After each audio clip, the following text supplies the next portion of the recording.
we look at TV, we see Botched and everything, and I enjoy Botched very much. Yeah, I think it's a pretty cool show. What do you think are the biggest misperceptions or misconceptions that the general public has about what a plastic surgeon really is?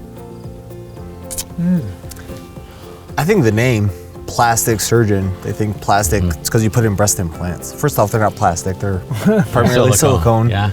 Second off, it's based on the Greek word plastikos, or to mold, to change, to reshape. So I think that's a big, they assume it's plastic surgeon because you're using plastic. I don't know how many patients have asked me, well, what kind of plastic are you putting in there this time? I'm thinking, there's no plastic, we're not putting that in there, I think that's a tough one because that has raised the expectation level so high. But on the other hand, I think it's also upped our game because people demand something different. And that's okay. I think that's really kind of neat. I like that show. I think they have a lot of realistic cases. And of course, then they throw the real wacky ones that are, your 17th nose. I can't. I would never offer that because I think that's a highly specialized niche. But the funny ones are the ones where they have the husband come in the OR and talk about the breast implant size. What do you want? What size do you want? That doesn't really happen. And the funniest thing is when we have people who come in and they're going to have a surgery, most of my patients say, and by the way, he doesn't want to come in to give the opinion.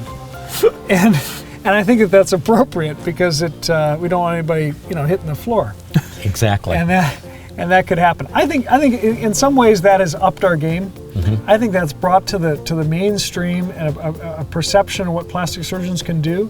And I appreciate the fact that show has enough real cases nicely managed that it highlights what we do. And then people say, oh, I saw that on Botched, and I think it's very similar to me. And I say, yeah, actually it kind of is. And we do that routinely.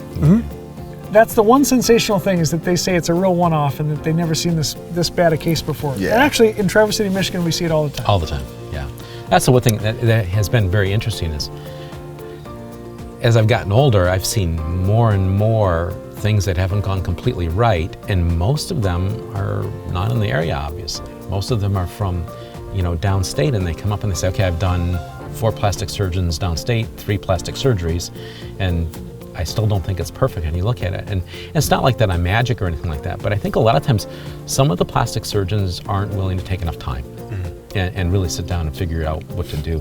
And it's hard to do that. It's hard to go back and say, okay, I'm going to do this again for the 4th time. It's tricky, but I will say honestly too, one of my favorite things is to be able to look at a situation and somebody has a concern or something that they think isn't right, and they are influenced by those shows. They are. And I can say that it's a fun thing for me to be able to say, no, you look great. This is actually a great result.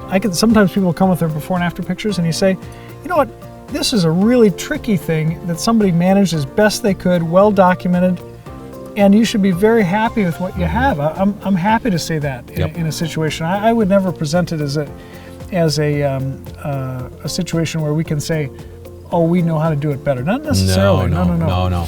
There's a lot of people out there that have unrealistic expectations. And one of the things that I believe we get better at as you get older is managing those unrealistic expectations. And probably the biggest thing is getting it from the start. I think the hardest part when I was a young plastic surgeon was figuring out how to say no. I can't do that. And it wasn't no that I wasn't capable of doing something. It was no, that's not capable of being done. Yeah. It's different than just no. Yeah, it's not that. And Trevor's very, very good at this because he had spectacular training. But it's not a no, it's a here's what we can do, and realistically, here's what you should expect. And here's how I've done it 6 times before, and here's some photos. And that makes a good case. Some of the technologies we have with photos and being able to draw on them, this new technology, the Lucio that we have, we can really say what's reasonable and what's possible for each individual patient. Not every patient can have the look of, Kylie Jenner or, this or that, Their anatomy might limit you in some way, and it's nice to be able to use that technology to show them how that is. And really, I get nervous when they say, I want this nose. Yes, because I'm thinking, exactly. That's not your face. Right. Yeah, exactly. that's fairly tricky.